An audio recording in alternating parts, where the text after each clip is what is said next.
In Business Central, it's possible to create inventory picks using a push or a pull strategy.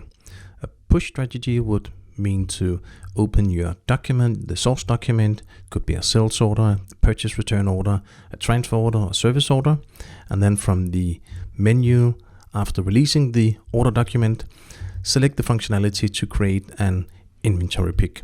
This will be a push strategy because either the salesperson or somebody working from the sales order will create the pick. So this is the way it's working now. I created the inventory pick activity, and I can find it from my inventory pick list,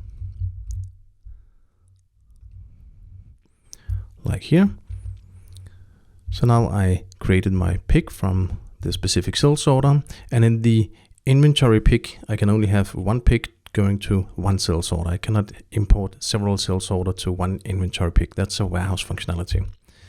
The other strategy would be to create a pick manually from the pick list, just assigning a new number, and then from the process tab to fetch the source document. That could be, again, a sales order, a purchase return order, service order, transfer order, and I can just select the source document that I want to fetch. So if the warehouse employee are creating the inventory pick, this will be a pull strategy to do it.